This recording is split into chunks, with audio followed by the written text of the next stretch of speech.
To state the obvious, this is a period of high uncertainty and immense pressure for the global economy. The COVID-19 outbreak, which started as a concern only for China, has in the past month become an immense and pressing threat to every economy across the world. Our initial assessment of COVID-19 focused on the impact Chinese authorities' lockdown had on production and consumer spending. From recently released data, it is evident that this impact is unparalleled, the shock of the virus having been amplified by its timing, running coincident to the Lunar New Year holidays. All components of China's Purchasing Manager indexes fell below their GFC lows in February.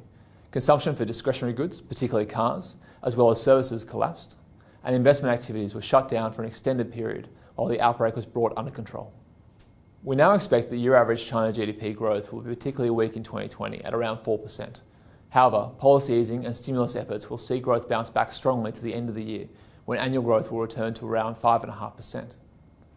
While annual growth over the year to December 2021 will likely remain a little bit below 6%. Because of the base effect from Q1 2020, year average growth in 2021 will look strong at around 7%. From around 3% in 2019, we now see global growth falling sharply in 2020 to just 1.7%. This is certainly in part due to the deeper shock to growth in the March quarter in China, but largely because recession is now taking hold in Europe, the US, Australia and New Zealand, among other nations. To be clear, these outcomes are not chiefly as a result of the spillovers from China to tourism, education and global manufacturing that we have initially discussed. Rather, they are due to the virus becoming a domestic threat across the developed world.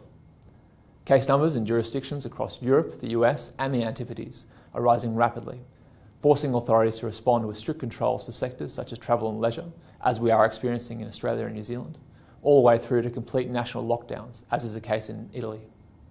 There is a huge degree of uncertainty over the outlook, but it is likely that the euro area will contract by around 2% in year average terms in 2020 and only experience a weak rebound in 2021.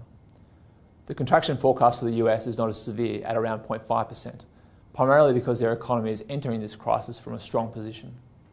However, there is a heavy tail of downside risk here. Most notably, as reported by the New York Times, initial jobless claims have surged in the first 2 weeks of the US contagion, pointing to a sharp shock to household incomes and the threat of a larger shock to household spending and GDP than we are currently forecasting. Part of the reason financial markets have such concern over the outlook for the global economy is that authorities' policy firepower is limited across the developed world.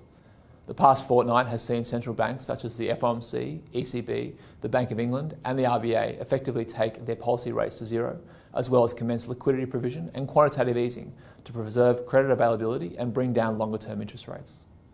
This eases a financial burden for existing borrowers, but does not by itself stimulate new demand, until a new borrower finds the confidence to borrow, to invest or consume.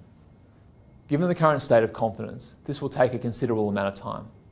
Similarly, while the bold fiscal measures seen in Australia and elsewhere will certainly help restrain job loss, they also will not immediately drive demand higher. All this is to say that the risks to our current global growth view are still skewed to the downside.